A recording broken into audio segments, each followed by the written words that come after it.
Imagine walking onto a crowded bus after a long day, just looking for a seat to rest. But someone blocks your way, not because the seat is taken, but because of the color of your skin. That's exactly what happened to a young black woman when she tried to sit down, only to be met with blatant racism from a woman who believed she had the right to decide who could sit next to her. At first, the bus falls silent, passengers unsure of how to react. The tension in the air is thick. The woman smirks, confident no one will challenge her. But what she doesn't realize is that karma has its own way of making things right. What happens next leaves the entire bus in shock and teaches her a lesson she never saw coming. Stay tuned to see how justice unfolds in the most unexpected way. The young woman hesitates for a moment, taken aback by the cold stare of the woman blocking the seat. She glances around, hoping someone will speak up, but most passengers avoid eye contact, pretending not to notice. The bus hums with quiet tension, the kind that makes every second feel longer. "I just want to sit," she says calmly, trying to keep her voice steady. But the woman in front of her crosses her arms and shakes her head. "Find somewhere else," she mutters, loud enough for others to hear. A few passengers shift uncomfortably, sensing the unfairness, but no one moves. The young woman's heart pounds. Should she argue? Walk away? She knows this isn't just about a seat. It's about being treated with respect. But before she can decide her next move, something unexpected happens. A voice from the back of the bus cuts through the silence, and suddenly everything changes. A deep voice from the back of the bus cuts through the tense silence. "Why can't she sit there?" An older man asks, his tone calm but firm. Heads turn, eyes dart between him and the woman blocking the seat. She stiffens, gripping her purse tighter. "I just don't want anyone sitting next to me," she huffs, but her voice wavers slightly. The young woman lifts her chin, feeling the weight of the moment. "It's a public bus," she replies, her voice steady. "I have just as much right to sit here as anyone else."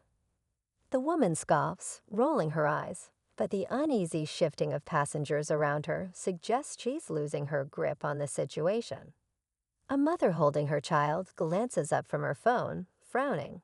A teenager with headphones pulls one earbud out, suddenly paying attention.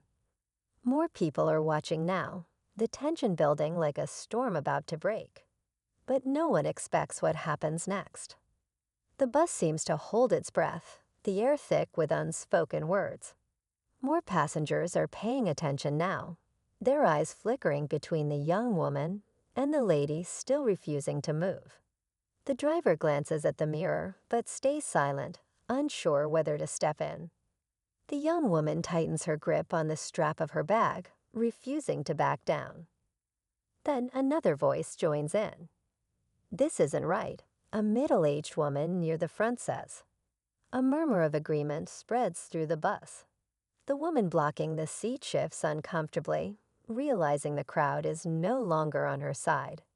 She glances around, searching for support, but finds none. A man in a business suit clears his throat. "You're making this harder than it needs to be," he says. The woman's face turns red with frustration, her confidence slipping. But just as it seems like she might give in, she does something that makes the entire bus gasp. The woman suddenly stands up, her face flushed with anger. Everyone expects her to move aside, but instead, she does something no one sees coming. She drops back into the seat, spreading her arms across it defiantly. "I'm not moving," she snaps, her voice sharp and unwavering. The bus falls into stunned silence. The young woman stares at her, disbelief flickering across her face.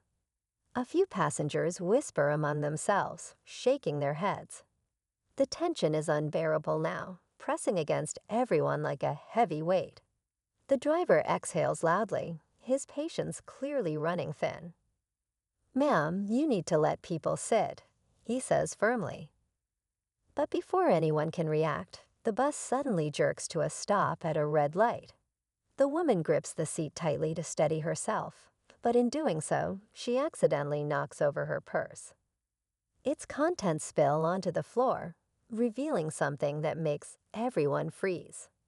The murmurs turn into shocked gasps, and just like that, the entire situation shifts. The woman gasps as her purse hits the floor, its contents scattering across the bus aisle. Passengers lean in, eyes widening as they take in what is spilled out: loose change, a phone, a pair of sunglasses, and a company ID badge with her full name and workplace printed in bold letters. For a moment, there's silence. Then a young man near the back chuckles under his breath. "Well, now we know who you are," he says, shaking his head. A few passengers pull out their phones, snapping quick pictures of the badge before the woman scrambles to pick it up.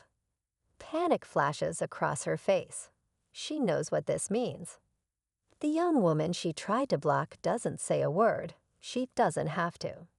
The look in her eyes says it all. The woman swallows hard, suddenly aware of the weight of her actions. As the bus pulls up to the next stop, she rushes off without looking back, disappearing into the crowd. But the moment isn't forgotten. The passengers exchange knowing glances, and the young woman finally takes her seat, her head held high. As the woman rushes off the bus, the air feels lighter, the tension easing with every passing second. The young woman finally sits down, the seat she fought for now hers. But the satisfaction is bittersweet. She glances around at the other passengers, some with sympathetic smiles, others quietly nodding in approval.